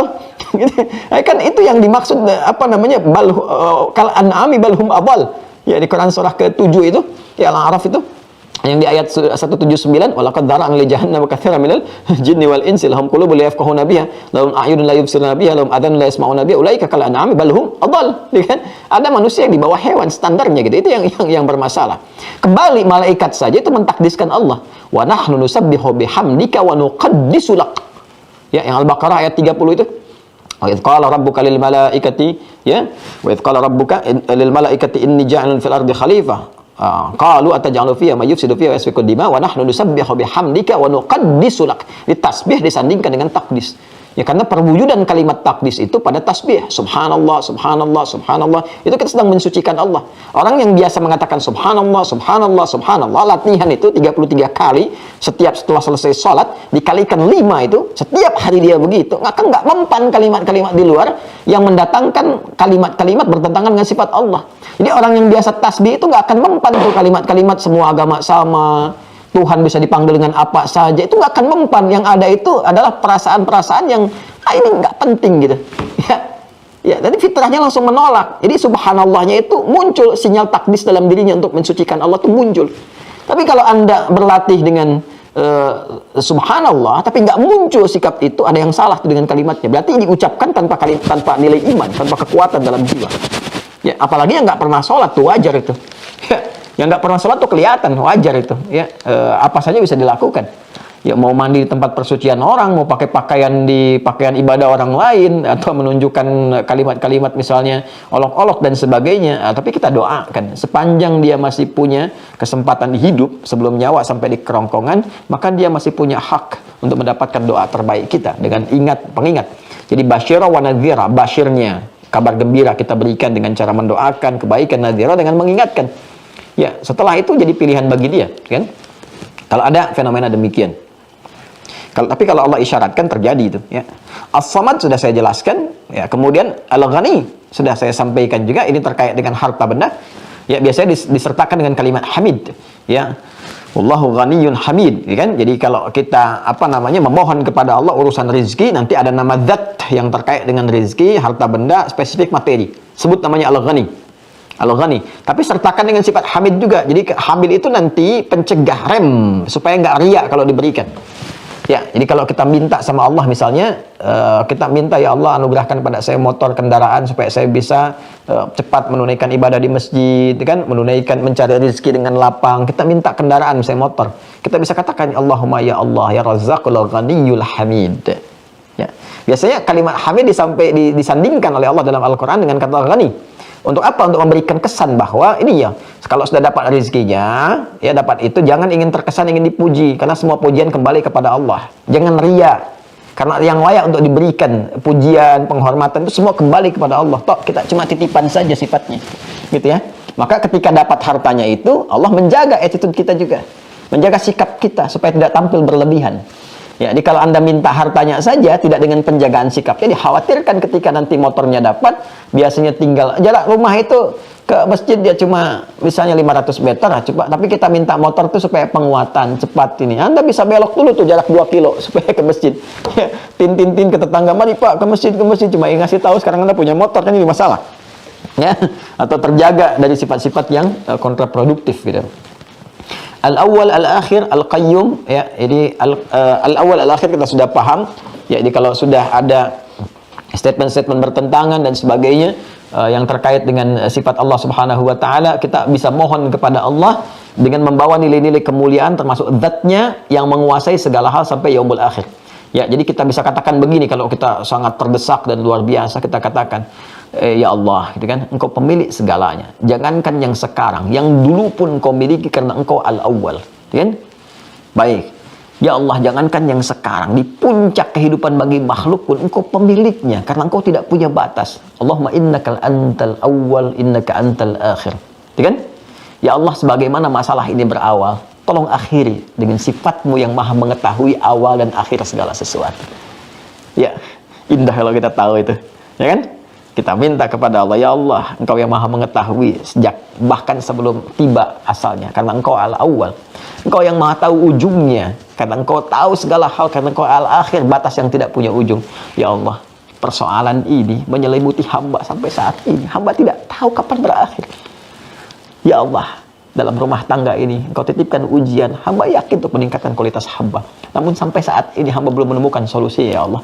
Engkau yang mengetahui awal dari semua ini, dan Engkau mengetahui akhirnya. Duhai al awwalil akhir, ya Allah, berikan solusi dari persoalan ini. Akhiri ya Allah dengan jalan terbaik, solusi yang paling indah yang Engkau bisa berikan. Pernah nggak minta itu? Nah, itu enak kan, kita dengarnya aja, kita bacakan itu merasa tentram kan, nyaman kan? Ya, apalagi kalau kita tahu itu gitu. Masalah itu kan selalu ada untuk meningkatkan kualitas hidup, ya kan? Di rumah tangga, ya kan? Kemudian di kantor, di kehidupan sosial, kita bisa minta ini. Ya. Nah, ini kan nama terkait zat, tapi itu diwujudkan kepada kita, ditempatkan untuk memberikan solusi pada kita supaya minta dengan keagungan nama itu. Ya, Al-Qayyum, yang maha menegakkan, mengatur dan sebagainya, itu bisa dimintakan kepada Allah saat kita berada dalam keadaan-keadaan memohon kekuatan, dukungan yang berkehidupan kuat, ya, termasuk juga motivasi tertinggi, termasuk juga saat kita pesimis dengan apa yang bisa kita kerjakan, datang itu, kan kita minta kepada Allah untuk menghidupkan suasana gairah kita, kekuatan kita, fisikal kita, semangat berjuang kita, minta kepada Allah. Karena qayyum, sifat qayyum Allah itu mencakup semua, bukan qayyumus samawati wal ard saja, langit dan bumi saja, tapi juga kepada hambanya, memberi kekuatan, penegakan. Kita bisa katakan, ya Allah, seperti Engkau jadikan langit kuat tanpa tiang, ya, Kau jadikan lautan, ya Allah, terbentang begitu luasnya dengan segala keindahan dan kekuatan. Ya Allah, yang begitu mudah menguatkan langit, memantapkan bumi, maka mohon mantapkan jiwa hamba, ya Allah. Berikan kekuatan pada fisik hamba untuk berjuang, mencari nafkah di hari ini. Allah yang menegakkan, menggerakkan, mohon tegakkan, gerakkan diri hamba supaya tidak pesimis mencari nafkah dalam kehidupan. Di suasana pandemi ini, ya Allah, Engkau yang mengatur rezeki, Engkau yang telah menetapkan, Engkau yang berjanji yang tidak mungkin mengingkari janjimu, ya Allah. Berikan kekuatan kepada hamba, tegakkan, ya Allah, fisik hamba, tegakkan, kuatkan mental hamba untuk berjuang, berikhtiar seperti Engkau perintah. Ya Qayyum, ya Qayyum as-samawati wal ard. Wahai Allah penegak langit dan bumi, tegakkan, kuatkan jiwa hamba. Nah, setelah itu selesai, tawakal, datang ke masjid, katakan, ya Allah, saya sudah berikhtiar seperti apa yang telah Engkau perintahkan, maka saya bertawakal kepadamu akan hasil yang telah Engkau janjikan. Jika dengan semua ikhtiar yang telah hamba tunaikan belum mampu mendatangkan apa yang telah Engkau janjikan, mohon tunjukkan kepada hamba di rumahmu ini, ya Allah, dalam keadaan hamba bersujud, dengan cara apa lagi hamba mesti memohon. Enak sekali saat diucapkan, dan getaran kepada jiwa begitu dalam, itu menggoncang arasy gitu. Ya, makanya saya sering katakan, kalau sudah bekerja itu mampir dulu ke masjid supaya suasana hati tenang gitu, nggak risau dengan kegiatan bising jalan, ya, kemudian perdebatan yang terjadi di kantor, capek, lelah itu. Kita mampir ke masjid, sholat 2 rakaat, pulang ke rumah tuh aura masjid. Ya, enak ketemu pasangan, enak ketemu anak-anak tuh enak gitu kan. Nyapanya enak, mainnya enak, lelah tuh hilang gitu, penat tuh hilang, langsung bisa bercanda, main kuda-kudaan, anak yang naik, bapak jadi kudanya dan sebagainya, main mobil-mobilan dan main gendong-gendongan, itu luar biasa gitu. Ya, jadi ada praktek dari semua yang kita pelajari ini menghadirkan keindahan. Saat kita mau, agama itu kan indah dan ilmu itu indah saat dipraktekkan. Ya. Ya, Anda tidak bisa berkata demikian, semua akan indah pada akhirnya. Tidak demikian juga, Cepi. Ya, pada akhirnya indah, tapi indah itu akan tiba ketika ikhtiar mengiringi, tidak dengan angin surga yang diangan-angankan saja gitu. Ya. Nah, itu kurang lebih demikian lah. Ya. Halo, assalamualaikum. Kenapa kita menjadi kaku sesaat gitu? Jadi coba fitrah kita sentuh ya, kita sentuh dengan baik. Kemudian kita ambil dulu ya. Ini kan pendalaman yang pertama ya. Sekarang kita ambil yang kedua secara singkat. Asmaun muta'alliqatun bitakwin. Nah, ini penting juga ya. Asmaun, lihat kitabnya ya, nomor kedua. Asmaun, nama-nama Allah muta'alliqatun bitakwin, yang terkait dengan pembentukan, penciptaan. Ya. Pembentukan, penciptaan sesuatu. Jadi ini urutan kedua. Jadi kalau yang pertama terkait dengan zat, jadi kalau Anda minta kepada Allah, ya kan, segala hal yang dipercepat, sebut nama yang terkait dengan zatnya, sesuai dengan situasinya tadi ya. Kan saya sudah sebutkan kapan kita menyebut Al-Wahidul Ahad, Al-Haq kapan, Al-Quddus kapan. Nanti putar kembali rekamannya ya. Nanti insya Allah kita akan aktifkan tuh YouTube-nya Mira ya. Ya, YouTube Mira insya Allah kita aktifkan. Kalau Amil-Amil sudah aktif tuh. Anda kalau sama anak-anak ingin belajar, ada yang Amil-Amil official itu, ya klik aja situ, itu sudah dimasukkan. Ada 3 video, nanti akan disertakan video-video lain tuh. Ya, belajar nanti apa macam-macam tuh, nanti bisa saling berbagi. Atau nanti kita juga akan sampaikan kepada Anda yang punya video untuk bisa share dengan yang lain. Boleh nanti Santi Mira kita fasilitasi, ya. Ya bisa share dengan yang lain, nanti didekatkan tuh. Ya, Anda mungkin punya anak-anak kecil juga, nanti bisa interaksi, jadi kekeluargaan yang baik kan dengan semuanya. Saya senang sekali itu, ya, sehingga terasa nilai keislaman, ukhuwah itu terasa gitu, indah, enak. Nanti kalau sudah agak reda pandemi, kan enak, ya, kita berharap juga sudah gitu selesai, terus kita ada fasilitas yang baik juga, pesantren jadi, nanti kita offline bisa sama-sama, ya. Terus saling mengunjungi juga. Biasanya kita setahun sekali itu ada bisa ke Aceh, lewati Pantura, kita belajar tuh dari suasana alam yang terjadi, tanda-tanda kebaikan kita terapkan, itu enak tuh ya. Satu saat insya Allah ya. Dan saya sarankan nabung juga ya, keluarga Mira nabung ya, dari sekarang nabung. Nanti ada waktunya kalau kita umrah bareng-bareng, saya sampaikan umrah. Saya tidak punya travel, karena kita orientasi tidak berbisnis gitu. Saya tidak ke sana arahnya. Biasanya kalau sudah nanti waktunya, kita jemaah kita yang punya travel siapkan akomodasi ya. Saya nanti tetapkan ini hotelnya harus di sini, Madinahnya di sini, Mekkahnya di sini, harus dekat dengan ini begini, dan harganya nggak boleh mahal-mahal, harus segini misalnya. Nah, nanti kita berangkat, nanti kita tunjukkan belajar, nabung dari sekarang tuh, nabung ya, supaya nanti kita bisa belajar lebih jauh lagi. Minimal di Indonesia ini, Nusantara ini kaya sekali dengan khazanah keislaman yang bisa kita pelajari. Balik ke sini ya. Nah, sekarang nama yang terkait dengan takwin itu ada 4. Tingkat kedua nih ya, tingkat kedua setelah yang pertama tadi, yang kedua. Ini klasifikasikan dibuat oleh penulis kitab ini. Pertama Al-Khaliq. Al-Khaliq. Nanti sifat takwin ini nanti terkaitnya macam-macam. Kalau terkait dengan diri kita, misalnya maaf ya, ada persoalan terkait dengan fisik misalnya ya, sakit. Terus kemudian terkait dengan kelancaran dalam kelahiran, kan? Terus memohon supaya yang di dalam kandungan itu tercipta dalam keadaan yang baik, lancar. Ya, lahir dalam keadaan yang perempuan tampil cantik, baik, laki-laki ganteng, tampan, soleh, gitu kan? Ya, nanti ini nama-nama terbaik untuk minta. Bukan cuma belajar lewat surat-surat Quran. Nanti ada turunan. Ya, para ulama kan ngasih rumus singkat kan? Anda pernah dengar nggak kalau bayinya pengen lahir tampan, ganteng, cerdas seperti Nabi Yusuf, misalnya ya, baca surat apa? Surat Yusuf. Baca surat itu, begitu lahir perempuan. Jadi ini baca itu yang dimaksudkan bukan sekedar baca, pelajari isinya. Bagaimana Nabi Yusuf dirawat, dididik, disiapkan dari kecil. Jadi ketika diberi nama pun lahir laki-laki, maka Anda sudah siap mendidiknya. Ya, yang perempuan cantik lahir taat sama Allah pada orang tua, baca surat Maryam, baca itu dipelajari sehingga ibunya seperti Hannah, bapaknya seperti Imran. Jadi begitu anaknya lahir, disiapkan pendidikan yang sudah dipelajari sebelumnya. Itu maksudnya. Jadi kalau dibaca surat itu sampai kiamat kurang 2 hari nggak dididik, sama aja nanti. Ya, kembali kepada asal. Baik, satu Al-Khaliq, kedua Al-Bari. Al-Bari. Ketiga Al-Musawwir. Al-Musawwir, Al-Khaliqul Bari'ul Musawwir. Ketiganya ditemukan di Quran surah 59 Al-Hasyr di ayat ke-24, ayat terakhir. Ya.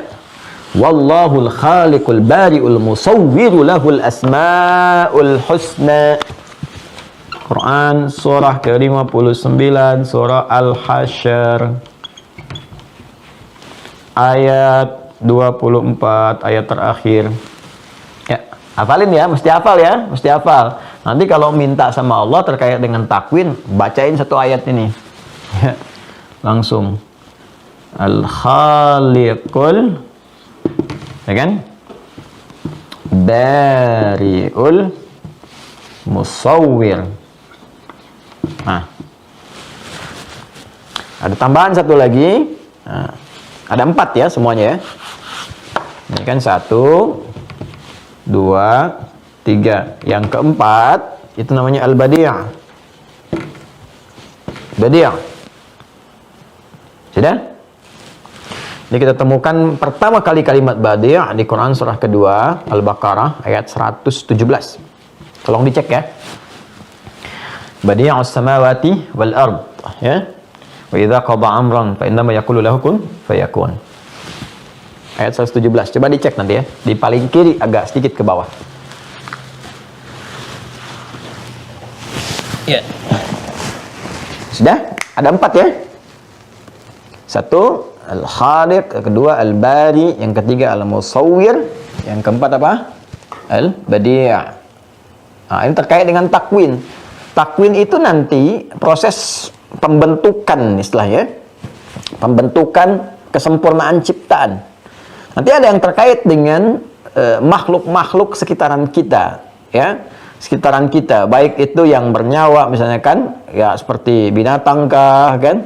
Ada tumbuhan berkehidupan, ataukah mungkin juga langit, bumi dan sebagainya, penciptaan segala hal. Ya. Nah, terkait juga dengan diri kita sendiri. Nanti manfaat kita menyebut nama Allah ini bila ada hal-hal menimpa kita atau keadaan kita atau apa yang sedang kita bangun, kita harapkan kepada Allah disempurnakan dengan hikmah segala kebaikannya. Ya. Jadi kalau Anda misalnya tadi yang saya katakan, bagaimana saat dalam kandungan kita memohon kepada Allah supaya anak yang terlahir itu dalam keadaan sempurna, fisik, keadaannya gitu kan, macam-macamnya, tampilannya, segalanya menjadi qurrata ain. Itu kita bisa katakan Allahumma il khaliqul musawwir gitu kan. Minta kepada Allah Subhanahu wa taala. Nanti saya turunkan dalilnya. Ya, saya turunkan ayatnya. Ya, misalnya nanti kita temukan di surah Ghafir, ya. Ada lagi di At-Taghabun kalimat sawwara wa sawwarakum fa ahsana suwarakum gitu kan. Dan ada lagi wa sawwarahum fa ahsana suwarahum. Jadi Allah Subhanahu wa taala membentuk Anda dengan sifat musawwirnya lalu menjadikan itu yang terbaik, ya. Yang terbaik, yang sesuai dengan hajat hidup kita dan maslahat kehidupan kita. Nanti kita akan lihat Khaliq itu fungsinya apa, ya, terkait dengan apa, Bari itu fungsinya apa, terkait dengan apa, Musawwir bagaimana, Badi seperti apa di pertemuan berikutnya insyaallah, ya. Jadi kita pelan-pelan dulu. Nah, sementara kita pahami dulu. Jadi kalau didapatkan ditanya hari ini belajar apa, nanti kita bisa jawab asmaun muta'alliqatun bitakwin. Jadi yang kedua nama-nama terkait dengan proses pembentukan. Ada 4. Yang pertama dengan zat, sudah fungsinya sudah. Ada 9. Kedua dengan takwin, ya pembentukan, proses pembentukan, penyempurnaan. Ada 4 nama. Tolong dihafalkan ini. Nanti kita akan berjumpa di pertemuan berikut untuk menunjukkan dalil-dalilnya, fungsinya dan prakteknya seperti kita belajar yang tadi. Saya kira itu, semoga Allah melindungi kita semua, kemudian memberikan kepada kita bimbingan yang terbaik untuk beraktivitas. Saya juga pesan kepada semuanya, termasuk diri saya pribadi, kita saling mendoakan. Untuk saat ini, saya minta kepada semua tingkatkan ibadah kita.